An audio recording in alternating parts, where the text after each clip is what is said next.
Why did you choose tap dance? I didn't choose it. I think it chose me in the context of jazz festival, the festival of Château Vallon in my hometown, which from the late 70s into the early 80s booked every year in summer some tap dancers. Came to my hometown, Bunny Briggs, Yeah. the first tap dancer I ever seen, Was Bunny Briggs? and he taught me the time step backstage. Wow. Yeah, not any kind of step, man. But it took 5 minutes with this kid who didn't even speak English, and I had eyes like this, you know, and he showed me the time step. I mean, I didn't know it was a time step, but I memorized the step, and years later I realized that the step that Bunny gave me was the time step. Couldn't be more useful, you know. And then Jimmy came with Sarah Petronio, Lavon Robinson with German Ingram. I think even Cheney must have gone there, because I have memory of a chubby black guy. But see, at the time I didn't know the names. And anyway, so I was seeing that. So my introduction to tap, because I didn't have TV, was none of the Fred Astaire and the Ginger and the stuff that European people are absorbing first. My first reference was jazz and black American men, or in the case of Sarah and Jermaine, woman as well, you know. So but flat-footed woman, pants. It was nothing like the Hollywood. I mean, I've never been a blonde, and I never identified with that, you know. So I did ballet, because when I looked for tap, I didn't find any, except this one teacher I had, which is in one of my pictures. His name was Dominique Espenel. I mean, he's not dead. He just doesn't dance much, I believe now. And he actually created one of the biggest tap courses in France all these years. He had about 150 students, which is something he started in the 70s, imagine. So, I mean, with a pretty basic knowledge of the form, considering that he wasn't somebody who had traveled or come from a generation where there's as much importation from abroad as there is now. But I mean, I got my vocabulary correctly, the flaps, the shuffles, the ball change, and I'd had some surgery on his knees, and he would tell us to not go down on our heels because it would be bad. He was right for one reason, which is, of course you have to use your heels, we all know that. But in this time in France, people didn't even know you were supposed to dance tap on wood. So of course if you bring down your heels on concrete, you're going to seriously hurt yourself. So I never danced on my heels. And when I got to New York, they called me Butterfly, because I was up on my toes, floating. There was a generation of stylists, like in the people that I saw. None of them, they shared a dynamic and a spirit and a way to identify to the same form of music, which was in their case bebop. Yeah.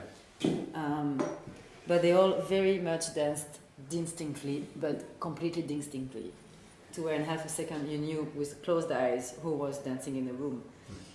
By the sound and the intensity of the sound that let you guess what their body were. Because the touch of somebody like Jimmy was extremely feather-like, because he was an asparagus, you know. Cheney was a different story. Chuck had long feet. He would do like this kind of like very strange third and riffs that only somebody with that long of feet could create. Oui, mon amour. See? We have a little live... Oh, tu as mal au dos d'œil? Yeah, she said that she has something in her eye because we were at the swimming pool. Bah allez, viens, Aki, viens. On va faire le bisou à l'œil, hein? On va faire le bisou à l'œil. Bisou à l'œil, bisou.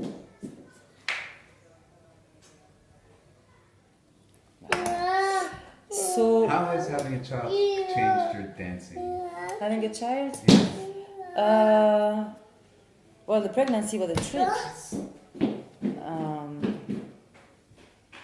Because right away your balance is affected. Yeah. You know? And because you're moving and something else moves, maybe not at the same rhythm with you, you know? Yeah. I think it made me use a lot more laterals, sway, because I was more like up into the floor and rolling. But like I had to be more grounded. I found my ground in a different way, and I was swaying. We have some weird sound coming from the bedroom of Jimmy's Land Institute studio, back room. It's okay, nothing breaks here. So, and then once she was here, because I danced till 2 days before I had her, but I also had her 3 weeks and a half before she was supposed to, so I was into my 8th something month. But I would have danced till the end, anyway. But I danced with what my body allowed me to do. And that's also the lesson I got from the Hoofers, right? Because with their age, they didn't dance like they danced when they were my age or younger. So I just chilled, I just chilled, and I had all my endurance. It's just that the weight was there. And there's actually footage of me dancing at the Bradley's family tapology festival right before I had her. I did it, I was 7 months pregnant. And it was crazy. It was crazy because I thought I was going to lose her when I rode the plane back between Chicago. In Chicago, we had a changeover with the planes. It was kind of short, and my luggage were pretty heavy. And so carrying that after the full week of dance, I started feeling like contractions up in the plane with the pressure. And I had made myself, I had obtained, arrête Zouli, je parle, retournez pas là ma chérie, regarde ce que j'ai fait, je fais une tête, regarde une tête comme ça, tête. So I had a certificate, medical certificate from the doctor that allowed me to travel because I was in good shape, and that I would be me assuming the risk if anything would happen. Because I just wanted to keep on dancing, man. I was like, I don't want to stop because I'm pregnant. That's not a reason good enough for me. But the flying, the pressure, and man, I wouldn't do it again. I wouldn't do it again. So it really, in that sense, it made me aware of those limitations. Because it's really not about you. Even if you feel strong, it's just not about you anymore. And you have to process it, You really have to process it. And then it was about slapping her around everywhere I went, because I didn't have anybody here. And I also wanted to breastfeed. So breastfeeding meant that I had to take her along with me everywhere. So she ate up about 15 countries in the first 2 years of life. Wow. I took her everywhere. The first place I took her was Greece, at a workshop that Thanos Daskalopoulos organized for me in Athens. So she was just 3 months. And I remember emailing Heather, just asking her, do you think I can travel with such small of a child? Like, how is the air pressure, like for the eardrums and stuff? Like, I had no idea what it was going to be like, but I knew I had to keep going, and I had no intention of stopping anything of what I did. And I didn't, but I changed the shape of it. For instance, I have this place, which keeps me more in the same town. Now that she's bigger, actually, I started traveling quite a lot again. I mean, you saw, like, in 1 week, you were here, I gave my intensive. Overnight, I'm performing in Tunis. Next day, same thing in London. Back 2 days and off to Sweden. And after I spent about 2 weeks in New York, blah, blah. So it's pretty much going back to being Roxane Butterfly full out. But it's not so much the dancing, but the negotiating of the career that is transformed. So are there certain specific points you want to make about work ethic for young tap dancers out there? What's important for them to keep in mind? Yeah, well, the first one is to be aware of continuity. Jimmy always said, I'm sorry I keep quoting him, but his statements are very clear to understand. Everything has already been done. You know, like there's nothing that you do that someone hasn't thought of or done in a different way. You know, so it was also a metaphor to say we are part of a big mosaic, and it's not about the self, really, especially in these art forms. I mean, they're very thought of as individualistic, but we're community based. You know, a tap dancer alone is bored.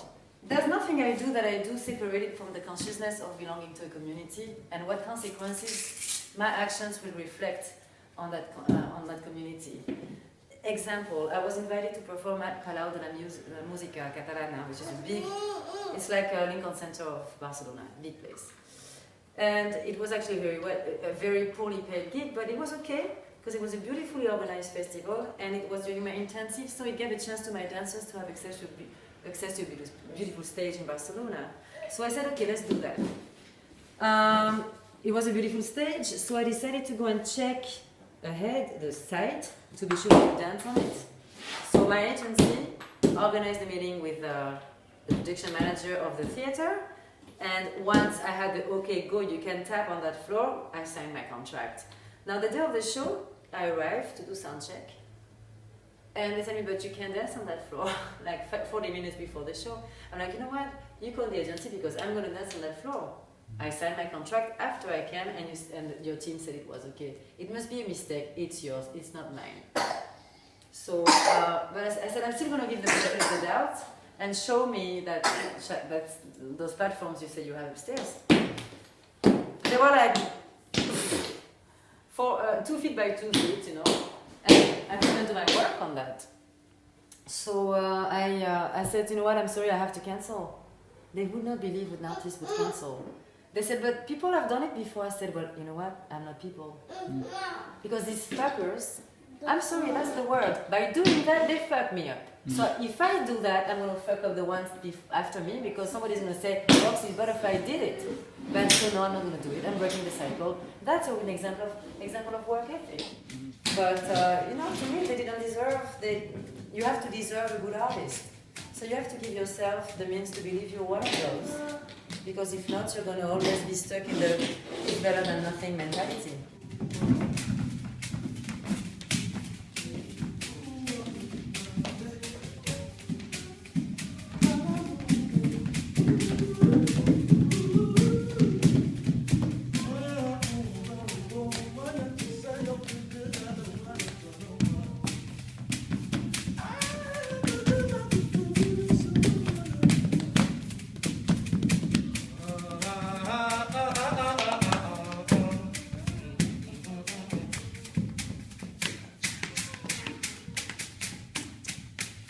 But we're fragile in these tap dance fields. We're a very small community still, no matter what anyone says.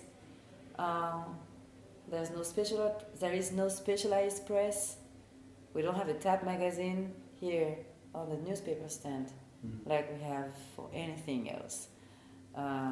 We don't have a syndicate. We don't have a union. We don't have like a fund for retiring tap dance artists, for pregnant women tap artists, for ill, injured, touring tap artists. We don't have managers specialized in our craft, so that we could be positioned equally and fairly within the performing arts circuit and work. We're spitting into space. We're left to it by ourselves. So without a shared sense of work ethic, we cannot go very far, because we're going to need each other, just because we're so few. Tu montres un peu avec la main? Tu montres à Travis comment tu fais les shuffles, les tours, les stamps. Il y a papa.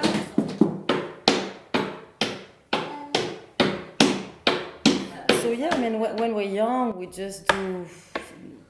we take risks without knowing even they're risks, you know. But it was also a time in New York where it's okay, where many things were happening, it was amazing that they were available to us. Right. Because all the masters, lots of them were around, and at a stage of their path where they really were willing to transmit something. They were very generous. I'm sure that there were moments in their career where they did not necessarily want to make themselves that available. And they were not available to everyone either, but they sure were available to someone like me by luck. It's more about the people who are interested in the craft. The students mostly, because the students that you're going to train are your future competitors or partners or producers, or people who may carry your flame if you burn strong enough, Yeah.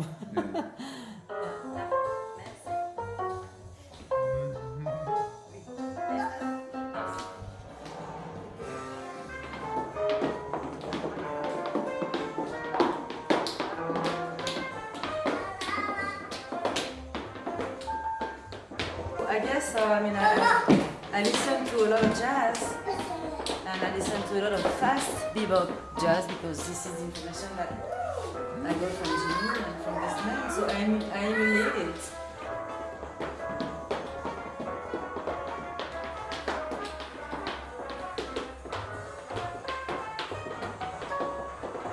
So all of this is in my body, and so it's a part of my relationship to space. And the emotional content comes from what the music means to me.